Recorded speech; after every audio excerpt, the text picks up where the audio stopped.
Lal Krishna Advani alias LK Advani Ayodhya రామాలయ ఉద్యమానికి ఆయన పేరే ఒక బ్రాండ్. ఆయన అయోధ్యకు హాజరయ్యే అంశంపై కొనసాగిన సస్పెన్స్ ఎట్టకేలకు వీడింది. ఆయన వచ్చేది రానిది క్లారిటీ వచ్చేసింది.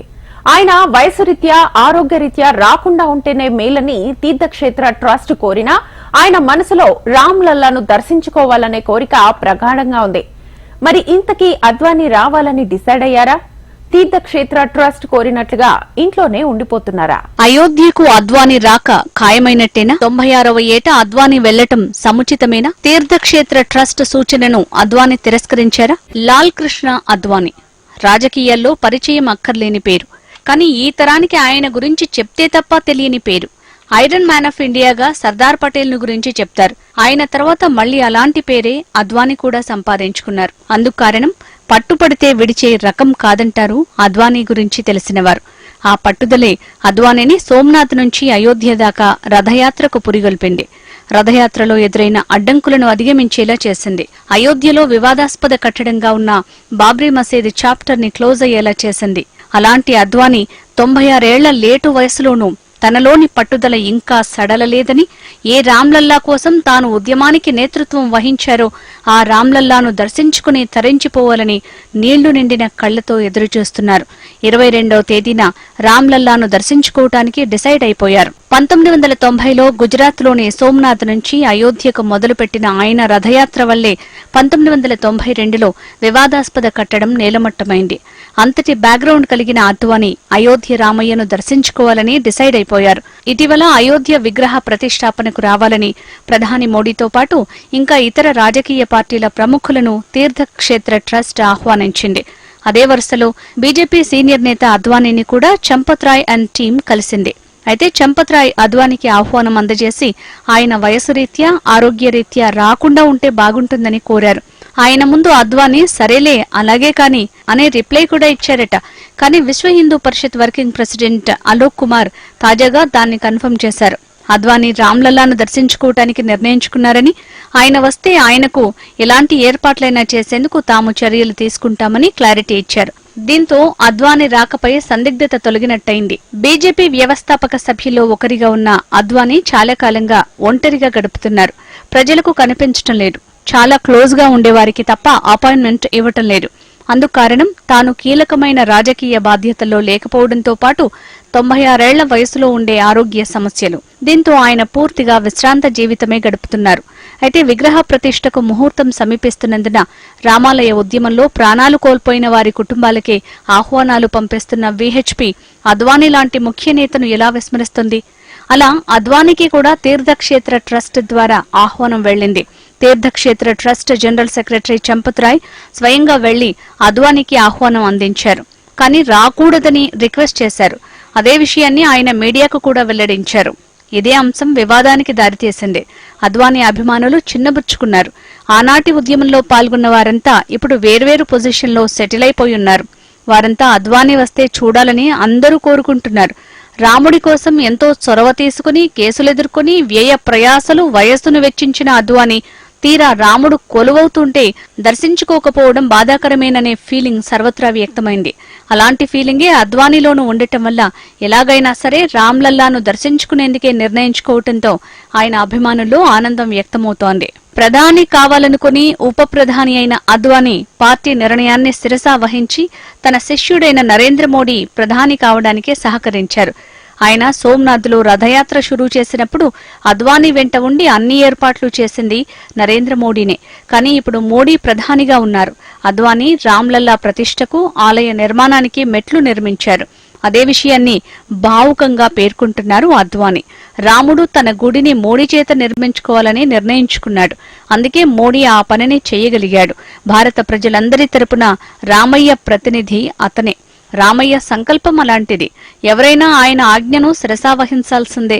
ఆలయ నిర్మాణంలో నేను సారథిని మాత్రమే అంటూ ఎంతో అనకువగా తన భావాలు ప్రకటించుకున్నారు అద్వానీ. ఈ సందర్భంగా రథయాత్ర సమయంలో అద్వానీ ప్రసంగంలోని చిన్న భాగాలను ఆయన అభిమానులు సోషల్ మీడియాలో షేర్ చేస్తున్నారు. अदालत का फैसला क्यों नहीं मानते? अदालत क्या इस बात का फैसला करेगी कि यहाँ पर राम का जन्म हुआ था कि नहीं हुआ था? आपसे तो इतनी आशा है बीच में मत पड़ो, रास्ते में मत आओ, क्योंकि ये जो रथ है लोक रथ है, जनता का रथ है, जो सोमनाथ से चला है और जिसके मन में संकल्प किया हुआ है कि 30 अक्टूबर को वहां पर पहुंचकर तो कार सेवा करेंगे और मंदिर वही बनाएंगे। బీజేపీని 2 సీట్ల నుంచి 82 సీట్ల బలానికి పెంచగలిగిన ధీశాలిగా అద్వానీకి పేరుంది. ఇప్పుడు బీజేపీకి 300 సీట్లు దాటడానికి పరోక్షంగా కారకుడు అద్వానీయే అంటారు రాజకీయ పరిశీలకులు. దేశ విభజన నాటి కష్టాలకు అద్వానీ సజీవ సాక్షి. అద్వానీ కుటుంబం ప్రస్తుత పాకిస్తాన్లోని కరాచీలో ఉన్నప్పుడే చిన్న వయసులోనే ఆర్ఎస్ఎస్ కార్యకర్తగా తయారయ్యారు. హిందూత్వమే ఈ దేశానికి శ్రీరామ రక్ష అనే భావనతోనే పెరిగారు. అదే అభిప్రాయ బలంతో 1990లో సోమనాథ్ నుంచి అయోధ్యకు రథయాత్రకు శ్రీకారం చుట్టారు. 1980-90ల నాటి రాజకీయాల్లో అద్వానీ టాప్ మోస్ట్ లీడర్ గా పేరు గడించారు. అందుకే ఇప్పుడు ఆయన రాక కోసం ఆయన అభిమానులు, బీజేపీ సీనియర్లు ఉత్కంఠగా ఎదురుచూస్తున్నారట. 2014లో అద్వానీ శిష్యుడు మోడీ ప్రధాని అయ్యారు. 10 ఏళ్ల తర్వాత ఇప్పుడు 2024లో మోడీ నేతృత్వంలో నిర్మాణమవుతున్న ఆలయంలో అద్వానీ అడుగు పెడుతున్నారు.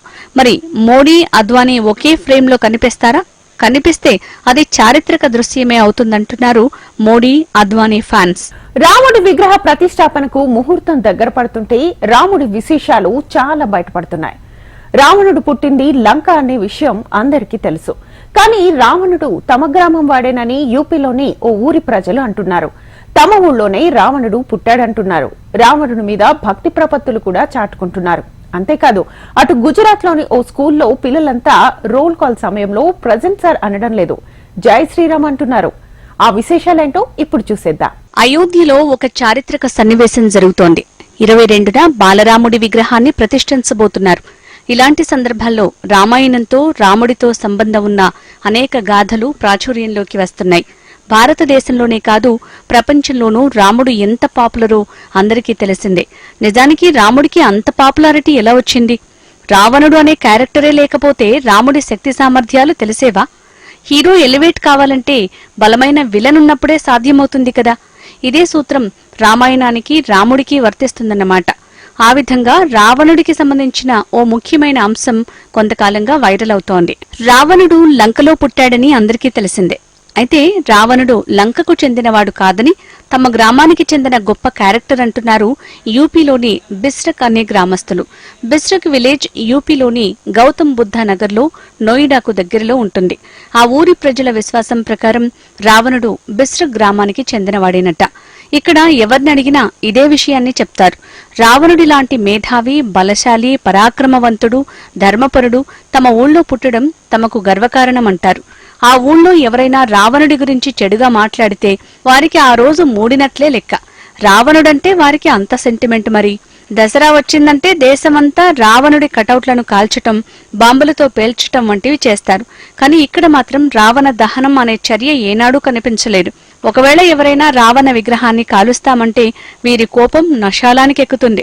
వీరి దృష్టిలో రావణుడు చెడ్డవాడు కాదు. నిజంగా చెడ్డవాడి అయితే సీతమ్మను అతడు ఏనాడైనా ముట్టుకున్నాడా అని ఎదురు ప్రశ్నిస్తారు. నిజమే, వాల్మీకి రామాయణంలోనూ రావణుడు సీతమ్మను అపహరించాడనే ఉంది, కానీ సీతమ్మ పట్ల హద్దుమీరి ప్రవర్తించలేదని ఉండటం విశేషం. మరి రావణుడు బుద్ధిమంతుడు, ధర్మం తెలిసినవాడు కాబట్టి సీతమ్మతో అపచారంగా వ్యవహరించలేదని వీరు సూత్రీకరిస్తారు. మరి రావణుడిని అంతగా అభిమానించే బిస్రక్ వాసులు రాముడి విషయంలో ఎలా ఉంటారు? ఈ విషయంలో వారికి పూర్తి క్లారిటీ ఉంది. రాముడు రాముడే, రావణుడు రావణుడే. రాముడికే మొక్కుతారు, రావణుడిని దేవుడిగా కొలుస్తారు. కానీ రావణుడిని రాక్షసుడిగా మాత్రం చూడరు. అది తేడా. టోటల్ గా చెప్పాలంటే రావణుడిని విపరీతంగా అభిమానిస్తారు, రాముడిని దైవంగా ఆరాధిస్తారు. రావణుడు తమ ఊరికే చెందిన చారిత్రక పురుషుడు కాబట్టి వారు అభిమానాన్ని అలా చాటుకుంటున్నారు. అంతేకాదు, రావణుడి కోసం అదే స్థలంలో 2 కోట్లు ఖర్చు చేసి ఓ ఆలయాన్ని కూడా కొత్తగా నిర్మిస్తున్నారు. ఇప్పటివరకు ఈ గ్రామంలో కనిపించేది ప్రాచీన శివాలయమే. ఇక్కడ కనిపిస్తున్న అష్టముఖి లింగానికి రావణుడు రోజూ పూజలు చేసేవాడట. ఈ లింగానికి రావణుడు మాత్రమే కాదు, ఆయన తండ్రి విశ్రవుడు, తాత పులస్త్యుడు కూడా ఈ శివలింగాన్నే ప్రతిరోజు ఆరాధించేవారట. వారి నుంచి రావణుడు శివభక్తుడైపోయాడని బిస్రక్ వాసులు నమ్ముతారు. ఈ గ్రామానికి బిస్రక్ అనే పేరు రావటానికి కారణం విశ్రవుడు నిర్మించటం వల్లే వచ్చిందట. రావణుడి తండ్రి విశ్రవుడు పూర్వంలో ఒక సాధువు మాత్రమే. అతను ఇక్కడే గడిపాడట. పురాణాల ప్రకారం విశ్రవసుడు బ్రాహ్మణుడు, తాపసి. అయితే కైకసి అనే రాక్షస వనితను పెళ్లాడాడు. ఆ కైకసికి పుట్టినవాడే రావణుడు. బ్రాహ్మణుడికి రాక్షస జాతి స్త్రీకి పుట్టాడు కాబట్టి అతన్ని రావణ బ్రహ్మగా అంటారని పురాణాలు చెప్తున్నాయి. అందుకే అతనికి పండిత లక్షణాలు అలాగే రాక్షస లక్షణాలు వచ్చాయని, అందువల్లే రాముడి చేతిలో శిక్షకు గురయ్యాడని అంటారు. సీత విషయాన్ని మినహాయిస్తే రావణుడిలో ఉన్న పాండిత్యాన్ని రాముడు కూడా గౌరవించినట్లు వాల్మీకి రామాయణంలో ఉండటం విశేషం. విష్ణువసుడి పెద్ద భార్యకు పుట్టిన పెద్ద కుమారుడు వైశ్రవణుడు. అతను శివభక్తుడే. లంకను ముందుగా పరిపాలించింది వైశ్రవణుడే. ఆయన చేతి నుంచి లంకను లాక్కున్నది సవతి తల్లి కొడుకైన రావణుడన్నమాట. వైశ్రవణుడి నుంచి రావణుడు లాక్కోవడంతో అతను శివుడి కోసం తపస్సు చేసి శివుడి ద్వారా సకల లోకాల్లోనూ ధనవంతుడిగా ఉండేలా వరం పొందాడని పురాణాలు చెప్తున్నాయి. అన్నను రాజ్యం నుంచి తరిమేసి అధర్మానికి పాల్పడిన రావణుడు అన్నింట్లోనూ అధర్మమే చేశాడు. ఆ విధంగా రామాయణ మహాకావ్యానికి గొప్ప విలన్ గా మారి రాముడు అనే క్యారెక్టర్ ని ఎలివేట్ చేశాడన్నమాట. అందుకే బిస్ట్రిక్ట్ లో ఎక్కడ చూసినా రావణుడి పేర్లతోనే వ్యవహారాలు నడుస్తాయి. షాపుల పేర్లు, మనుషుల పేర్లు, జంక్షన్ల పేర్లు, ఇలా రావణుడి మీద తమకున్న భక్తిని బిస్ట్రిక్ట్ వాసులు ఇప్పటికీ చాటుకుంటున్నారు. బిస్ట్రిక్ట్ లో రావణుడు పుట్టలేదు, కానీ అతని బాల్యమంతా అక్కడే గడిచిపోయిందని నమ్ముతారు బిస్ట్రిక్ట్ వాసులు. అందుకు నిదర్శనంగా రావణుడు కనిపించినట్టుగా చెప్తున్న పాతకాలపు భవనాన్ని వారు పేర్కొంటారు. అది ఎప్పుడు నిర్మించారో తెలియదు, కానీ దాన్ని చూస్తే మాత్రం ఆనాడు వారు నివసించిన అనుభూతులే తమకు కలుగుతాయని, దాన్ని నిర్మించిన శైలి, దాని వయస్సు, అక్కడ కనిపించే బావి, ఇలా అన్నీ కూడా ఆనాటి చరిత్రకు ఆనవాళ్లుగా భావిస్తారు. ఆ విధంగా బిస్ట్రిక్ట్ చరిత్ర మరోసారి వైరల్ గా మారింది. ఇక బాలరాముడి ఫీవర్ స్కూల్ పిల్లల్లో బలంగా కనిపిస్తోంది. ఎక్కడ చూసినా ఇప్పుడంతా రామనామస్మరణతో నలుదిక్కులా మారుమోగుతున్న దరిమిలా గుజరాత్లోని స్కూళ్లకు ఆ ఫీవర్ పాకింది. బనస్కాంత జిల్లాలోని పాఠశాలల్లో విద్యార్థులు స్కూల్ కి వచ్చి హాజరు పలికేటప్పుడు ప్రజెంట్ సార్ లేదా ఎస్ సార్ కి బదులు జై శ్రీరామ్ అంటున్నారు. చూడండి, పిల్లలు ఎంత ఉత్సాహంగా జై శ్రీరామ్ అని హాజరు పలుకుతున్నారు.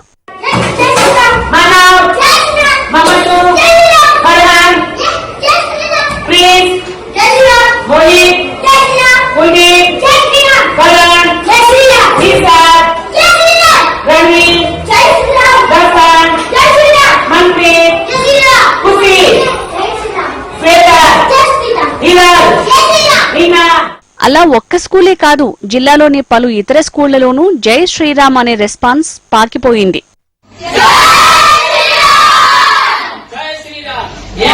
जय श्री राम। रन नंबर जय श्री राम। 4 नंबर जय श्री राम। 5 नंबर जय श्री राम। 6 नंबर जय श्री राम। 7 नंबर जय श्री राम। 8 नंबर जय श्री राम।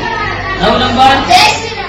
ఉత్తర భారతంలోనే కాదు, తెలంగాణలోనూ వ్యక్తులు ఎదురుపడితే రామ్ రామ్ అని పలకరించుకోవటం తెలిసిందే కదా. రాముడు ఈ దేశ ప్రజానీకం నోళ్లలో ఎంతగా నాటుకుపోయాడో ప్రాచీనంలోనే కాదు, ఆధునికంలోనూ ఇలా స్కూళ్ల ద్వారా కనిపిస్తోంది. తెలంగాణ ఉద్యమ సమయంలో తెలంగాణ ప్రజలంతా జై తెలంగాణ నినాదాన్ని ఎంతగా వాడారో ఇప్పుడు అయోధ్య రామాలయం ప్రారంభమవుతున్న దృష్ట్యా జై శ్రీరామ్ అనే పలకరింపుకు అంతకు మించిన పాపులారిటీ వచ్చిందంటున్నారు రామభక్తులు.